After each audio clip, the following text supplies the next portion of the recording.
गोलाव सम सासन खालामनानै गोहोनिफ्राय गोग्लैयोब्ला सिखारफिननांगौआ गोब्राब। 17 बोसोर सासन खालामनाय दला काउन्सिल बादि मोनसे फिसा ओनसोलाव मोनसे गोलाव सम सासन खालामनानै मथानिफ्राय जुदि गोग्लैयोबा सिखारफिननांगौआ गोब्राब।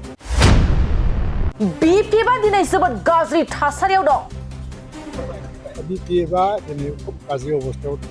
आं रावखौबो बेक्तिगत भाबै रायनांगौनि थाखाय हानजा हिसाबैनो गाज्रि अबस्थायाव दं।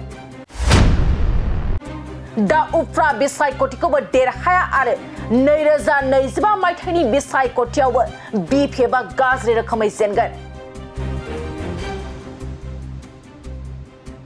दा बाय इलेक्शनफोराव देरहाया 25आवबो खुब गाज्रि रोखोमै दावनाय बे अल इन्डिया एसेसमेन्टआव फैगासिनो।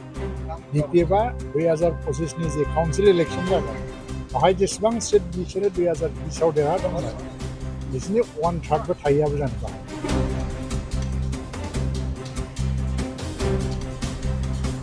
बेफोर बाथ्राखौ मन्त्रि उरखावग्रा ब्रह्मआ खौरांगिरिनि सिगाङाव बुंदों। मन्त्रि उरखावग्रा ब्रह्मआ खौरांगिरिनि सिगाङाव आरोबाव बुंबावदों दि दिनै BPFआ सरकार दाफिनगोना गोजानसै, बेनिखायनो UPPL दोलोनो भट होनानै गोलाव सम सासन खालामनो सुबिदा होगोन।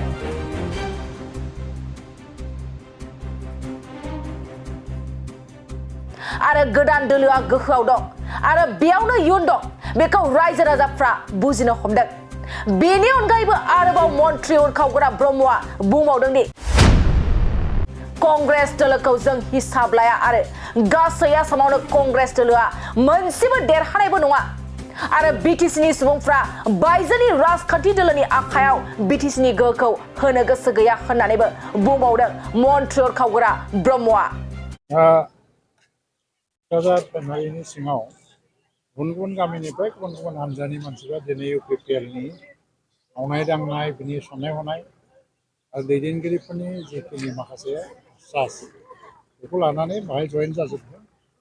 जों बाहाय आंजों लोगोसे मानाव गिदिर MLA दङ बिरन बसुमतारी आरो मानाव गिदिर बिएम रनजित बसुमतारी दङ आरो बेवहाय सोरबा बिदिनो प्राइमारिनि आफादगिरि जानाय एक्स प्रेसिडेन्टआनो सानै दङ जायफोरनाखि BPFनि आफादगिरि जादों बिसोरबो जयेन जादों। गासै 170 हौवाफोर आरो हिन्जावफोर बेहाय जयेन जाफैदों। बे मोजां साइन आरो बेथ' मोनसे मानसिफ्रा दा रियेलिटिखौ माने होसोग्रा जाबाय। खारन 17 बोसोर जि मोनसे दलखौ बिसोरो मदद होबोदोंमोन आरो दा नुबाय मा 17 बोसोर सासन खालामनाय दला काउन्सिल बादि मोनसे फिसा ओनसोलाव मोनसे गोलाव सम सासन खालामनानै मथानिफ्राय जुदि गोग्लैयोबा सिखारफिननांगौआ गोब्राब। दा बेखौ मानसिफ्रा बुजिनो हमदों। ओंखायनो दा जाय गोदान दला मोनसे क्षमतायाव दङ आरो बेहायनो मोनसे भबिसत दं होननानै बयबो बाहागो लानो फैदों। आरो होनबाबो क'क्राझाराव मोनसे डेभेलपमेन्ट नांगौ।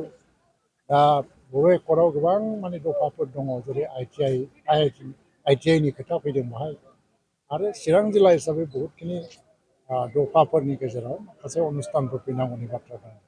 दा बेखौ मावफुंनांगौबा मोनसे स्टेबल गभर्नमेन्ट नांगौ। स्टेबल गभर्नमेन्ट नांगौबा जोङो दिनैहाय मोनसे भायबिलिटिखौ नायनांगौ जाबाय। दा BTC ओनसोलनि मानसिफ्रा रावबो नेसनेल पार्टि एबा बाहेरानि दैदेननाय पार्टिनि आखायाव BTCखौ होनो गोसो गैया। बे हिसाबैनो गोदो अपोजिसन BPF हान्जानो भटखौ खम होदों खिन्थु BPFनो बांसिन होदों। BPFनो 19 बोसोर सासन खालामनो सुबिदा होदों। बेनि उनाव दिनै BPFआ जिहेतु मोनसे सम्भाबनायानो गैला UPPLनो भट होनानै UPPLखौनो आरो गोलाव सम सासन खालामनायनि मोनसे सुबिदाखौ होगोन। आं बेबायदि मोनसे साननायखौ नुनो मोनदों आरो जिहेतु BTCनि मानसिफ्रा गुबुन गुबुन राष्ट्रीय दल एबा गुबुन बाहेरानि दलफोरनो क्षमता होनो गोसो। दा जों मोजां गेलेनांगौ आरो दा मोनसे बाय इलेक्शनसो गासै माने फ्राय हमनानै लादो 15 माससोल' MLA जानानै थागोन। बेनि उनावहाय जेनेरेल इलेक्शन फैफिनगोन 2026आव आरो बेवहाय जोङो फुल फ्लेजेड मोनसे इलेक्शन गेलेहैगोन। बे बेलायाव जोंनि मोखाङाव जायफोर दं कंग्रेसखौथ' जोङो हिसाबबो लाया। कंग्रेसआ गासै आसामाव मोनसेबो देरहानायबो नङा। सामुगुरिया एसे गोब्राब मोनसे फाइट जागोन थेवब्लाबो सामुगुरियावबो कंग्रेसआ जेननो हागौ। दिल्लीयावथ' कंग्रेसआ मालांखानिफ्रायनो गैया जानानै दङ गावसिनि अस्तित्वआबो गैया बिपिएफआ दिनै खुब गाज्रि अबस्थायाव दं आं रावखौबो बेक्तिगत भाबै रायनांगौनि खोथा गैया हानजा हिसाबैनो खुब गाज्रि अबस्थायाव दं बिसोर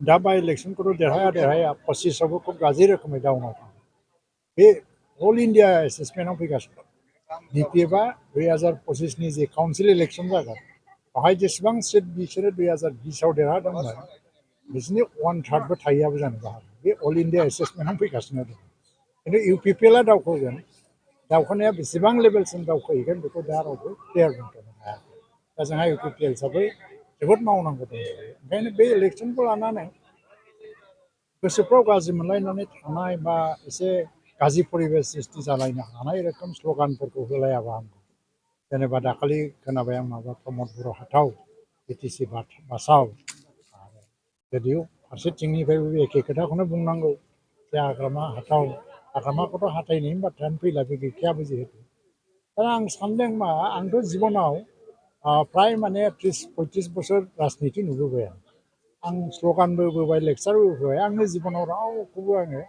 खुनु दिन बे सोरखौबा हाथाव सोरखौबा बासाव बे स्ल'गानखौ सहाय लानानै आं इलेक्सन गेलेबोफेराखै आं बेखौ खुब माने एसे उन्दैफोरनि खेला बायदि मोनो बेफोरखौ गारलायलायनानै जोङो एसे फ्रेन्डलि मदाव गेलेनांगौ सामहाव बिपिएफ इउपिपिएलनि गेजेराव सत्र'ताया जोबनांगौ आरो बबेबा मोनसे नङा बबेबा लेभेलाव जोङो सामाजिक इन्टारेस्टआव एसे बुजाबुजिखौ रैखा खालामनांगौ आं बेखौनो लुबैयो सार हाग्रामा महराया मोनसे बाथ्रा बुंदों दि चिफ मिनिस्टार मन्त्रि मनला फैबाबो एबारनि बाइ इलेक्सनाव इउपिपिएलआ बिपिएफखौ फेजेननो हानाय नङा होननानै बिनि थाखायथ' माने हाग्रामा महिलारिखौ साबायखरसो होयो आं मन'बलखौ लानानै खारन आं एसे मोजां मन'बल थानाय मानसिफोरखौ मोजां मोनो देरहायो देरहाया बे आलादा बाथ्रा बेहा मन'बला खुब स्ट्रं आरो बिदिनो थाबाय थाथों देरहानायाथ' देरहानाय नङा खिन्थु आं बेनि थाखायथ' बेनो बेखौ आं साबायखरसो होयो खारन आं जेननानैबो मानसिया गोसोआ जेनाबानो जायो आंथ' जिबनाव बेसेबां जेनबोदों फालाय आंखौ नाया इलेक्सनाव आं बेसेबां जेनबोखो 2009निफ्राय लानानै